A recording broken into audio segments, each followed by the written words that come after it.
To the person who I'm pretty sure just called me an idiot outside of his car window, you're an idiot and you're stupid and you're ugly and I hate you.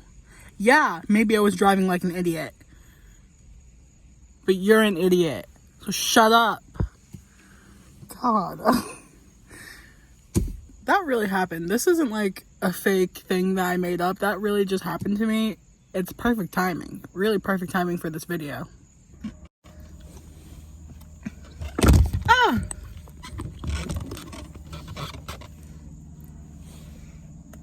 I think this is sideways. Oh my god. I'm a YouTuber. I say.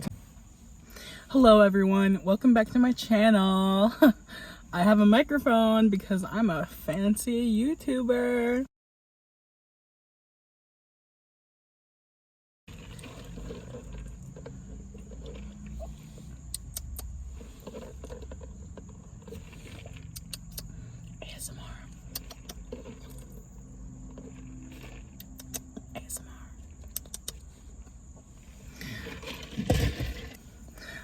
Today I'm filming this video in my car. For this video, because it's a car video, I'm wearing my glasses.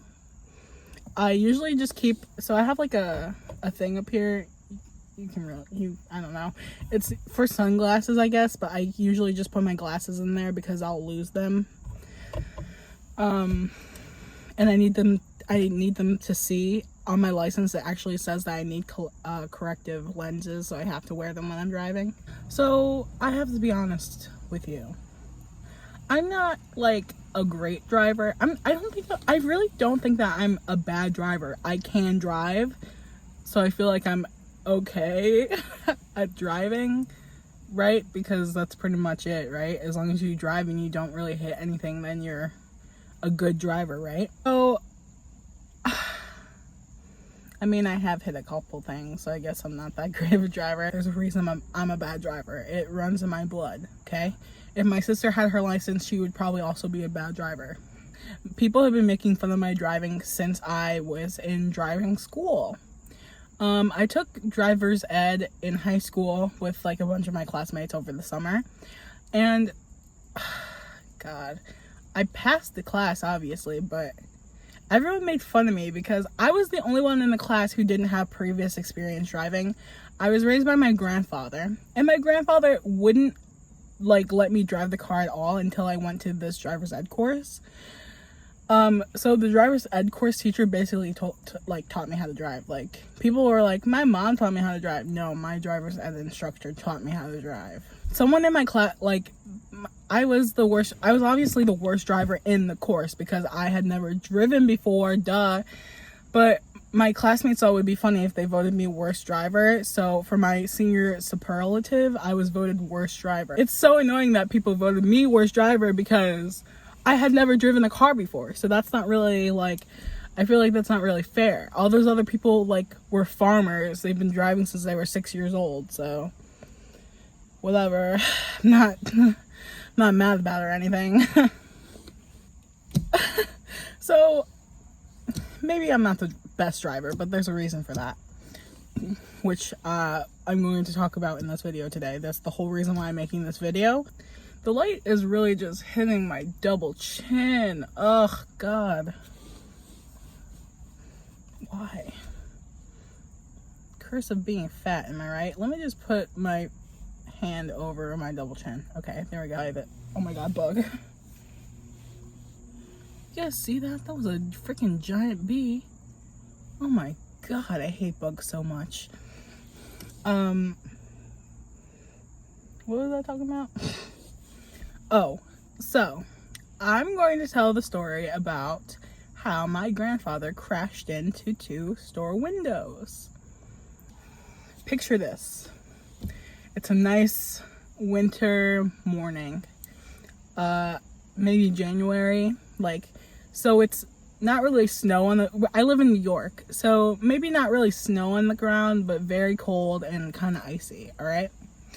So my grandfather drove me to at&t. I talked to him to drive me to the at&t store in the next town over, because I had broken my phone screen, which is, I do that every year. My phone screen is broken right now. It's just, you know, who I am as a person. I can have nice things, but like, they can't be too nice. I have to ruin them in some way. So, just who I am. I don't know. That's for my therapist to unpack with me. So we're going to at&t to fix my phone screen. Little did I know, at&t doesn't fix phone screens. But I didn't know that at the time. So I was like 17. So 17-year-old Anna was driving to at&t with her grandfather, and he was parking. So like the whole, like the where the at&t store, it was in like a shopping center, and it was on like the end of the shopping center. And so it was like all, I don't know if you probably know what at&t looks like. It's like all glass windows. So it was all glass windows, like in front and on the side. So my grandfather was parking in the side of the building, and I guess he lost his footing, is what I remember him telling me. And he mixed up the brake and the acceleration. So he actually stepped really hard on the acceleration, and he just went crashing through the side of the at&t. So that was fun. That was really exciting. I was in the car the whole time. It was really great. Not traumatic, not scary at all. So we're in the middle of the at&t store. My grandfather then backs out of the at&t store. My grandfather then still makes me walk inside the at&t store and ask them if they fix phone screens. My grandfather crashed into the at&t store. They no longer have a window. They no longer have a side of their building. And he still makes me walk in to ask them if they can fix my phone screen. Papa, they gotta fix the side of their building. They don't care about my phone screen. So anyway, I do what I'm told because I don't know. I remember a little part of me wondering if I should actually walk through the side where he crashed through, but I didn't. I walked through the front door, and I went up to them and I was like, "Hey, do you guys fix phone screens?" And they were like, "No, we don't fix phone screens." And I was like, "Okay, thank you. Have a nice day." So that was cool. So like for a month after that, every time we passed the at&t store, they had like garbage bags over the windows. So that was fun. That was the first time my grandfather crashed through a store window. The second time my grandfather, because not only did my grandfather smash through one store window, he smashed into two store windows. Two. No, like, people hardly ever smash into one store window. My papa smashed into two.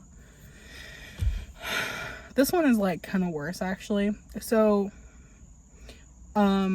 I forgot what I was going there for, but we drove into town one day. Me and my papa, we drove into town, and again he was parking in the side of the store, and I was walking. So like he was parking in the side of the store, and I went around a corner to enter the front of the building. Okay, I was going to open the door, and on the side of the building, on the side where my grandfather was parking, there were refrigerated drink things with like Coca-Cola and stuff like that in it. I was about to open the door, and all I see is my grandfather's car crashing through the side of the building, like smashing all the soda dispensers, everything falling down, the person at the cashier screaming, someone got trapped behind the soda machine. Like, it was awful. It was so awful. So everyone's fine. Like, it's kind of, thinking back, it was scary when it happened. It was a very traumatic event, but looking back, it's kind of funny. My grandfather actually passed away. He passed away in 2017, but luckily he gave me his terrible driving skills, so I feel like I'm with him every day. So what? My grandfather wasn't a great driver. So what? I'm not a great driver. So what? Sometimes I forget to pay my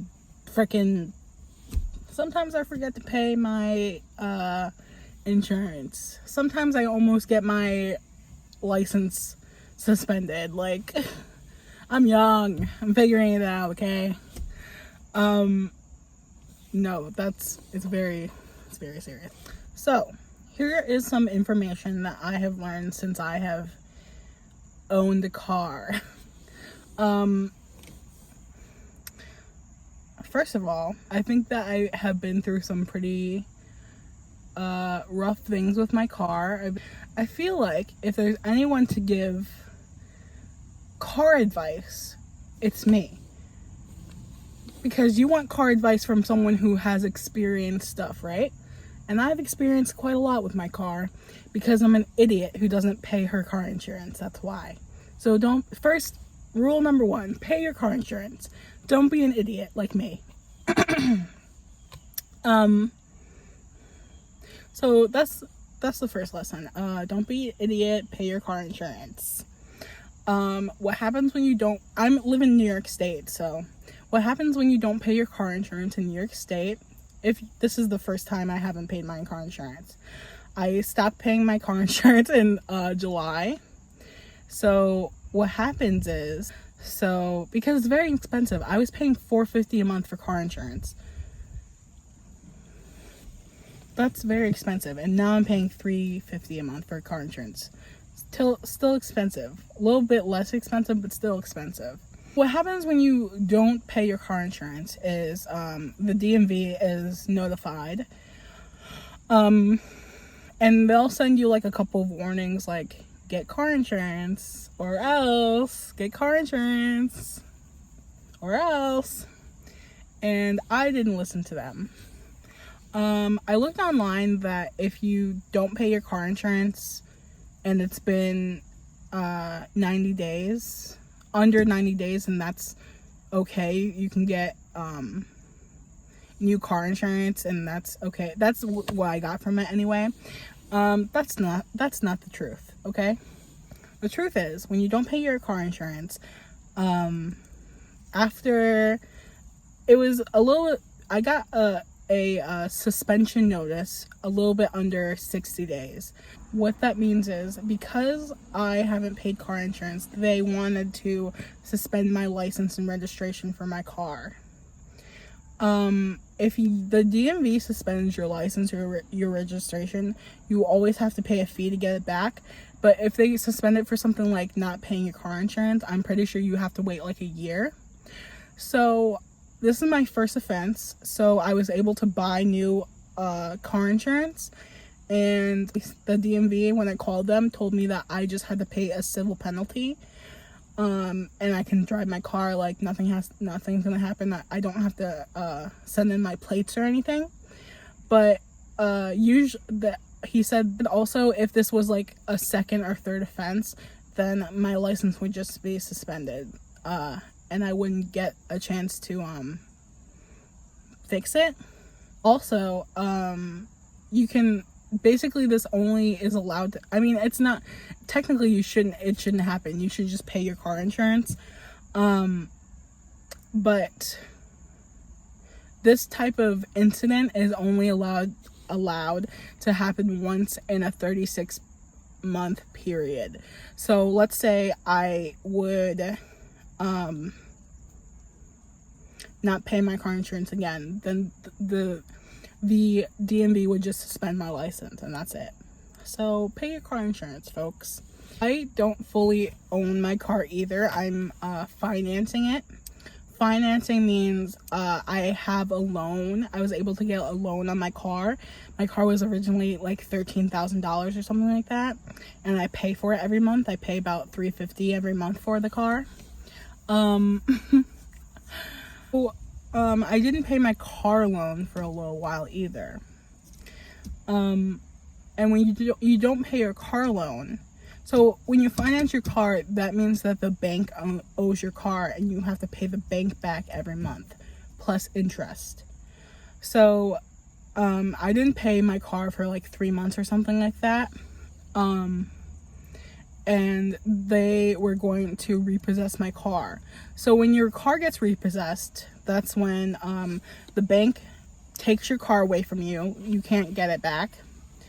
And I guess they take it to an auction and the highest bidder gets the car. So if they were to repossess my car, that means that, so the car was originally $13,000.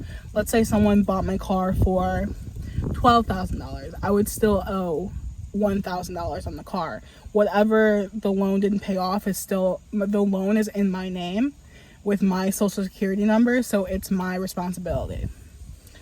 So yeah, this is mostly for myself, but if you're struggling with car payments or interested about any of this, people are very receptive to you when you ask for help. I think that everything that happened in the last couple months with my car really scared me. It's the first time I've ever had such a big responsibility. And it's stressful and it's scary. So I was afraid to like talk to them and call the bank because I thought that they were going to laugh at me, because I'm 22 years old. Like, on paper I look like a little kid, and I definitely am. I don't really know much about anything. I'm trying my best over here. But for the future, people are very receptive, and if you have a question, you should just ask. If you have trouble paying something, you should just let them know, and they could probably help you work out repayment plans, stuff like that. Even if so my car payment's $350 a month. Even if you can't afford the full payment every month, like, paying something is better than nothing, because they will take your car and they won't lose sleep over it. I love owning a car. I love having this car. I'm very grateful to be able to have a car, and I love it. Having a car equals freedom. I can go wherever I want, anytime I want. So it's a big responsibility though. So if you're looking at cars, if you're thinking about getting a new car, anything like that, just make sure that you can pay the things you need to pay, because it's expensive. Thank you guys for watching this video. I hope you liked it. I hope you enjoyed my stories and my advice. Let me know if you want to hear more about my car stories, or like any story times. If you are interested in having story times, I liked making vlogs, but I want some variety. It's a spice of life, Thanks for watching. Bye.